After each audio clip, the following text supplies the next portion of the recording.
For sale by owners could be your most profitable listings, but many realtors feel like these sellers are the big bad wolf. In this episode, I'm going to share with you how to remove that stigma and win these listings so that you can make bank in commission.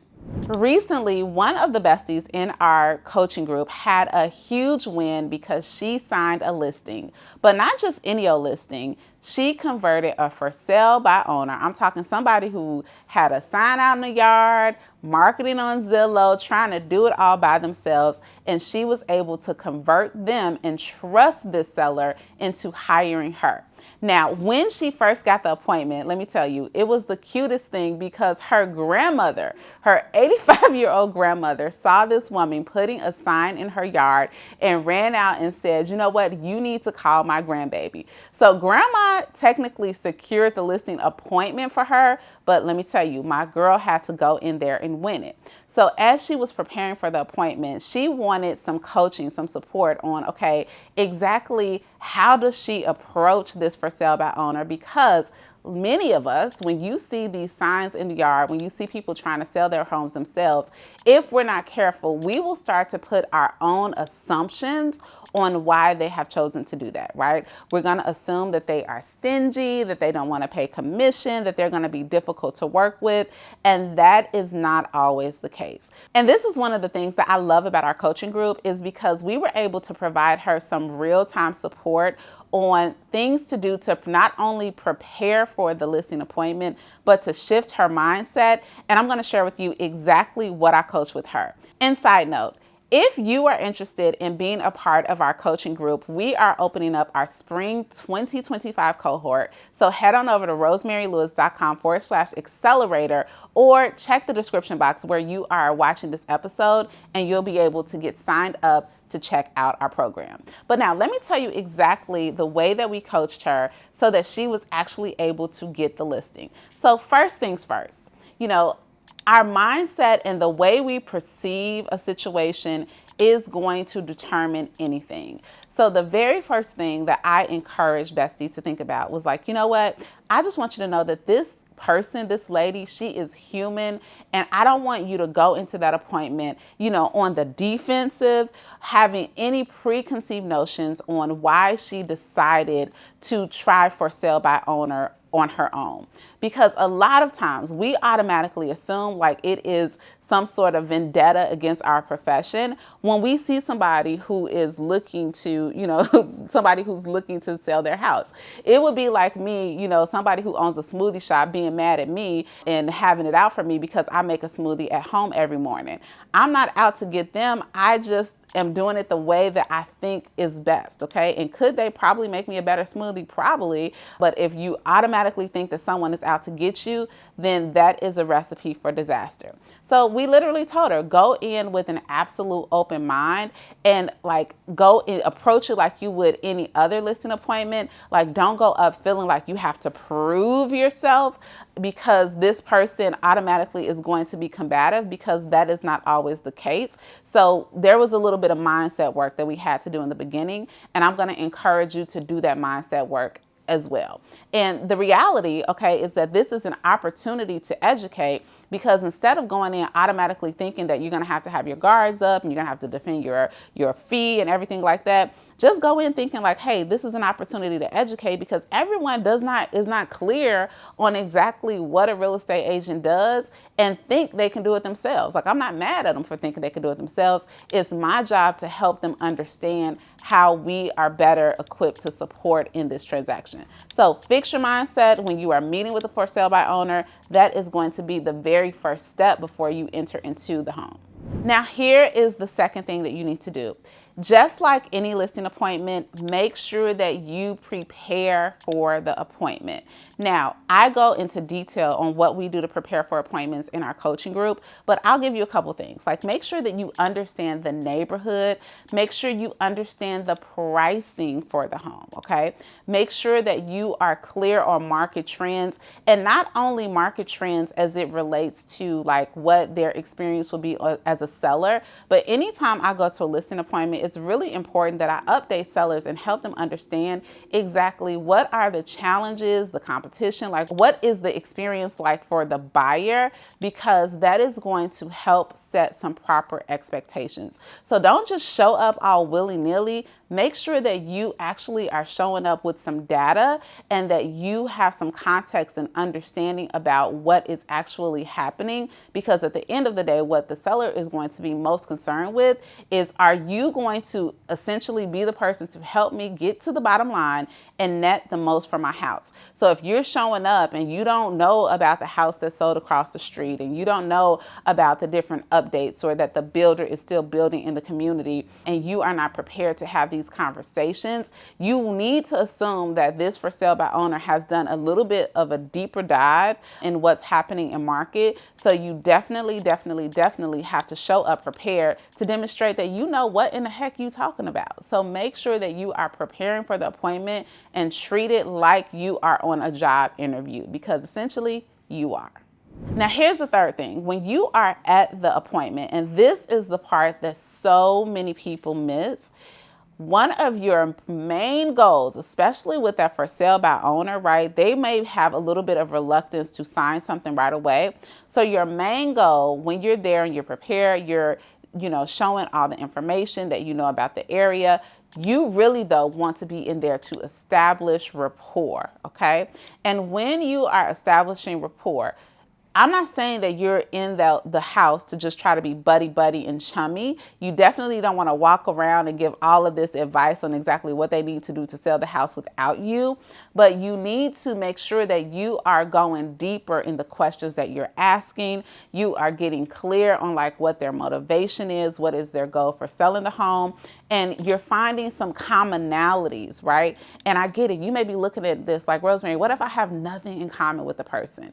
You can find something, right? When you're walking through the home, or do you see that there is a veteran in the family and you had a veteran in your family and you can connect on that? Or if their future goal is to sell the home so that now that they can downsize to be closer to grandkids. Well, you know what? That's a beautiful thing. I love that you have that opportunity. That's something I wish that my mother would have been able to do. Like, find some different pieces of context that they're giving you from the conversation so that you can build upon that. Now, this is what I don't want you to do, though. I don't want you to go in and have that fake concern, fake rapport, because that really comes off as having commission breath. But really, like when you are in the home, when you're talking to this seller or anyone else for that matter, your goal is to get to understand and connect with them.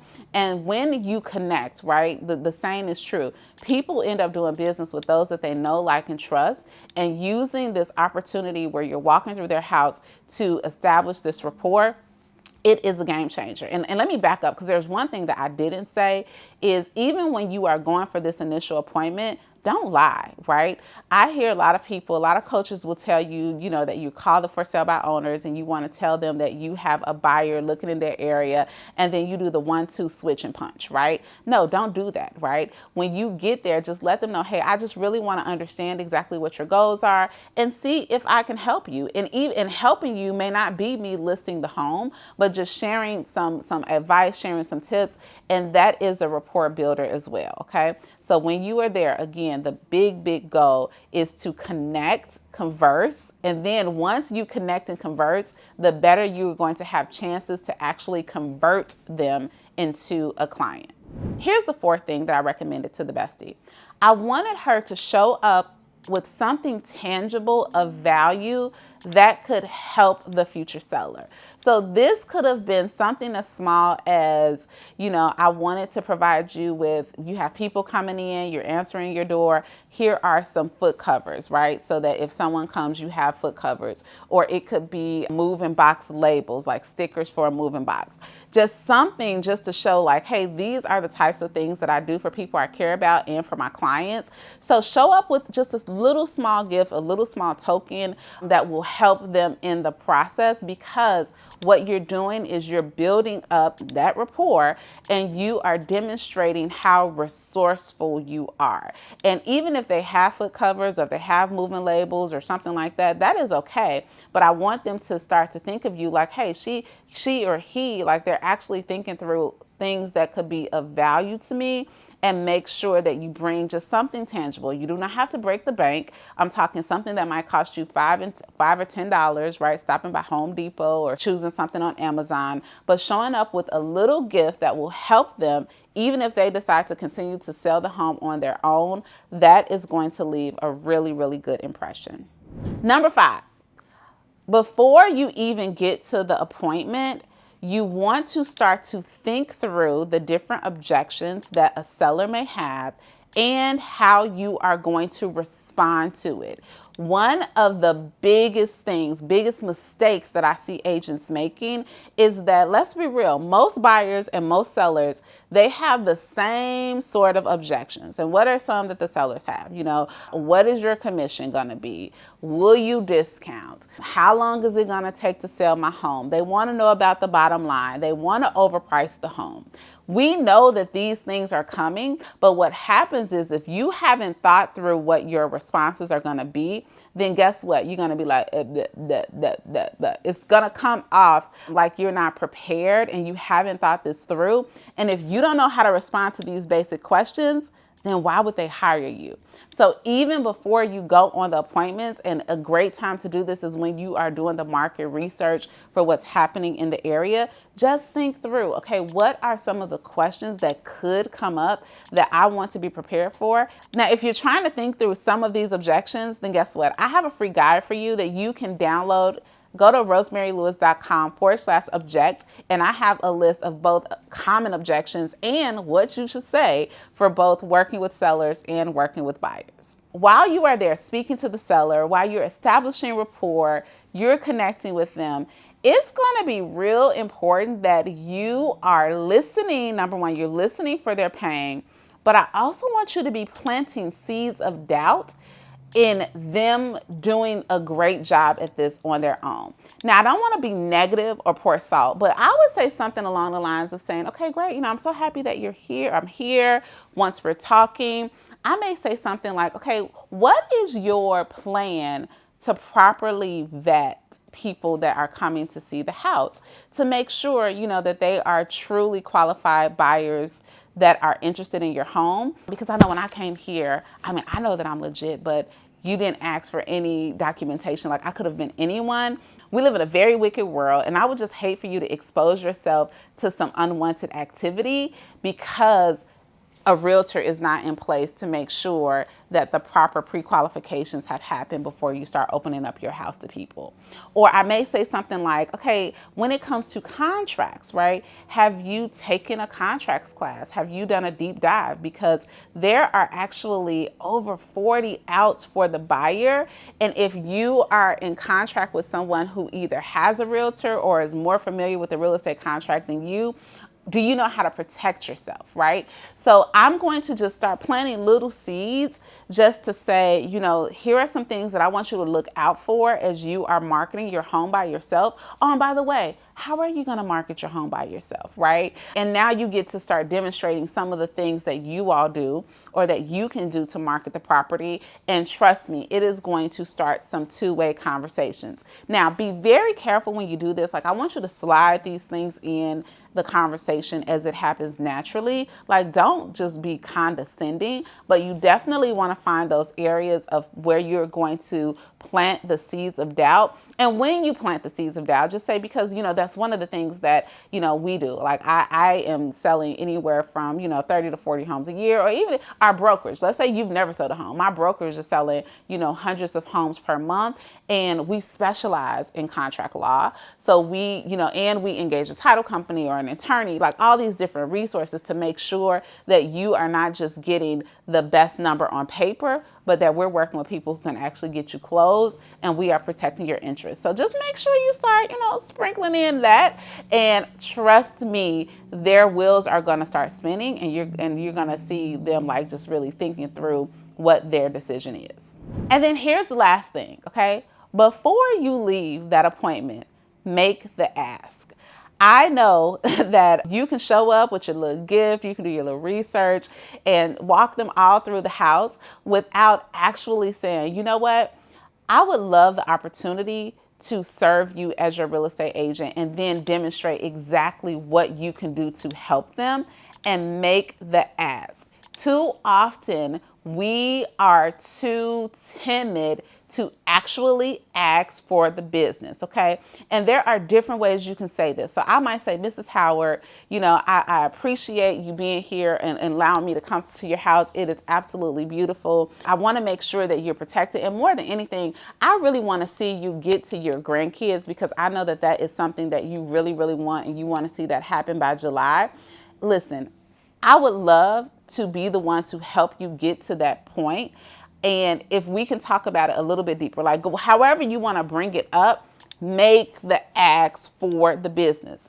And this is exactly what our bestie did. She made the ask, and I know you want to know how it went. How it didn't go is the lady did not sign the listing agreement that day, okay? But what happened is that the lady said that she wanted to think about it.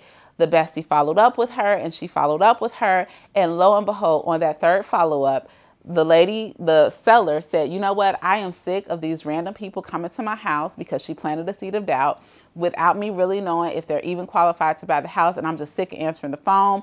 So yes, let's meet and let's get this listing paperwork signed. I want to hire you as the real estate agent. But if she would not have planted those seeds, showed up with value, and made the ask, it would not have happened. I am so proud of her and so proud of this listing that she got. And guess what? You're going to be able to get those listings too. And in the next video, though, I'm going to share with you when you should not take a listing. I'll see you there.